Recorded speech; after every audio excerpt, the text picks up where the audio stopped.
사랑하는 새벽나라 친구들 반갑습니다. 오늘 여러분과 함께 하나님의 말씀을 나눌 유현우 전도사입니다. 오늘도 하나님의 말씀으로 하루를 시작하며 하나님과 동행하는 저와 여러분 되기를 바랍니다. 여러분 혹시 교회에서 이런 경험 해보신 적 있으신가요?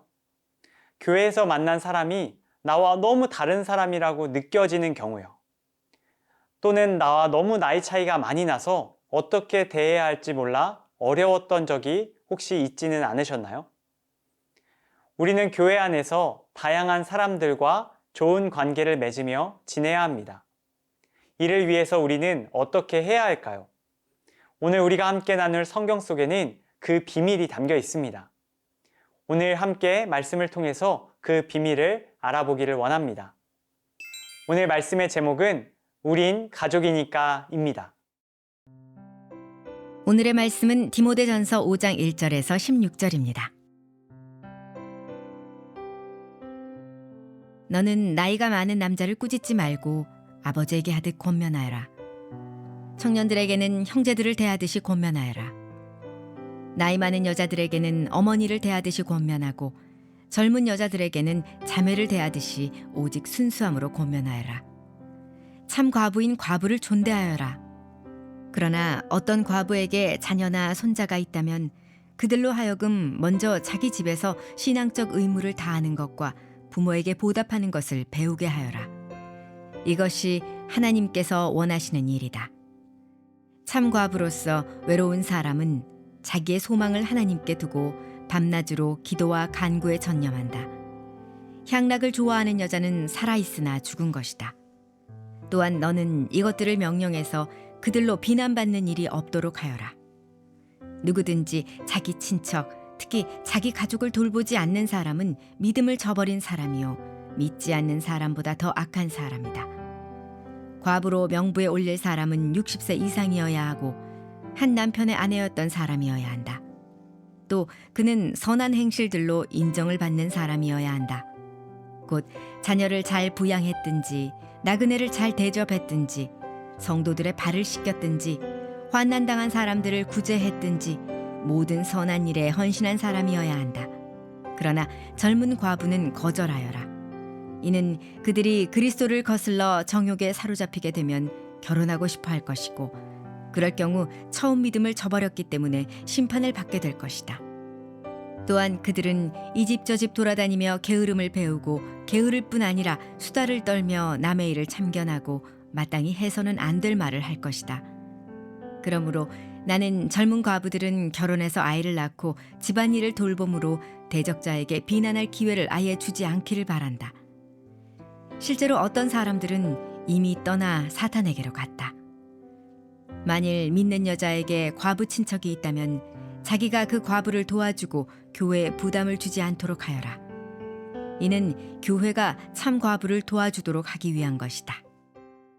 오늘 본문 디모데전서 5장 1절에서 2절 말씀을 함께 읽도록 하겠습니다. 너는 나이가 많은 남자를 꾸짖지 말고 아버지에게 하듯 권면하여라. 청년들에게는 형제들을 대하듯이 권면하여라. 나이 많은 여자들에게는 어머니를 대하듯이 권면하고 젊은 여자들에게는 자매를 대하듯이 오직 순수함으로 권면하여라. 사도 바울은 젊은 목회자 디모데에게 이렇게 조언해요. 교회 안에서 나이나 성별에 따라 누군가를 함부로 대하거나 판단하지 말고 가족처럼 따뜻하고 존중하는 마음으로 대해야 한다라고 말하죠. 여러분, 교회는 일반적인 세상의 모임이 아니에요.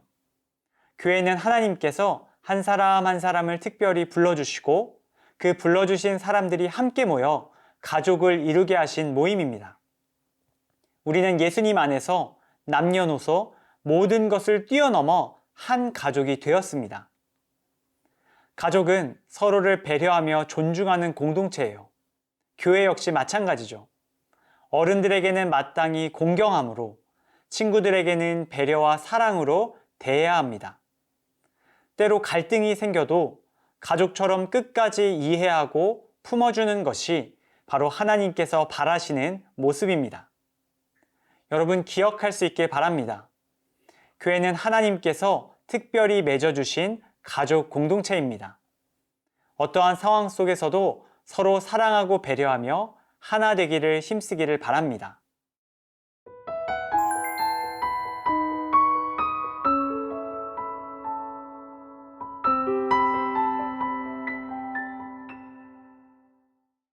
이어서 3절에서 4절 말씀을 함께 읽도록 하겠습니다. 참 과부인 과부를 존대하여라. 그러나 어떤 과부에게 자녀나 손자가 있다면 그들로 하여금 먼저 자기 집에서 신앙적 의무를 다하는 것과 부모에게 보답하는 것을 배우게 하여라. 이것이 하나님께서 원하시는 일이다. 바울은 디모데에게 교회가 과부를 도울 때 무조건적인 도움을 주지는 말라라고 이야기합니다. 그녀가 실제로 도움이 필요한 사람인지 꼭 확인하고 만약 그녀에게 가족이 있다면 그 가족들이 먼저 그녀를 책임질 것을 명령하고 있는 것이죠. 여러분, 이것은 교회가 냉정하게 도움을 주지 말라라는 뜻이 아닙니다.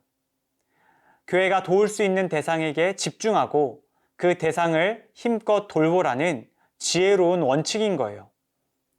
또한 이후의 말씀을 보면 젊은 과부들에게는 믿음을 지키며 건강한 가정을 다시 이루라고 말합니다. 자기에게 주어진 삶을 충실하게 살아가라는 명령이죠.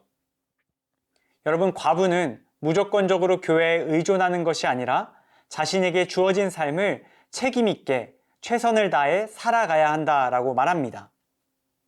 사랑하는 여러분, 교회는 가족 구성원을 돌볼 책임이 있습니다. 하지만 그뿐만 아니라 가족 구성원들이 각자 책임감을 가지고 살아갈 수 있도록 돕는 역할도 해야 한다라고 말하죠. 자신의 자리에서 책임을 다하며 함께 서로를 돌보는 그러한 아름다운 공동체가 바로 교회 공동체인 것입니다. 여러분, 오늘 우리는 이 말씀을 통해서 두 가지 중요한 사실을 깨닫습니다. 첫째, 교회는 단순한 모임이 아니라 하나님 안에서 한 가족으로 모인 공동체임을 기억할 수 있길 바랍니다. 둘째, 교회는 서로 관심을 가지고 돌보아주며 각자가 책임감 있게 자신의 삶을 살아가도록 도와주는 일을 해야 한다라는 것이죠. 이처럼 교회 안에서 한 가족으로 서로를 돌보고 또한 사랑으로 권면하며 아름다운 주님의 몸을 이뤄가는 저와 여러분들 되기를 간절히 소원합니다. 예수님 안에서 아름다운 한 가족을 이루고 교제하며 주님 기뻐하시는 아름다운 하나님의 나라를 이뤄가는 사랑하는 새벽나라 친구들 다 되기를 예수님의 이름으로 간절히 축복합니다. 하나님 아버지, 오늘 말씀을 통해 교회가 하나님 안에서 한 가족임을 알게 되었습니다. 누구든 따뜻하게 품고 또 책임있게 섬기며 살아가게 해주세요. 내가 할 수 있는 작은 일부터 기쁨으로 감당하며 하나님의 가족으로서 주님을 기쁘게 해드리는 삶을 살아가게 하옵소서. 예수님의 이름으로 기도드립니다. 아멘.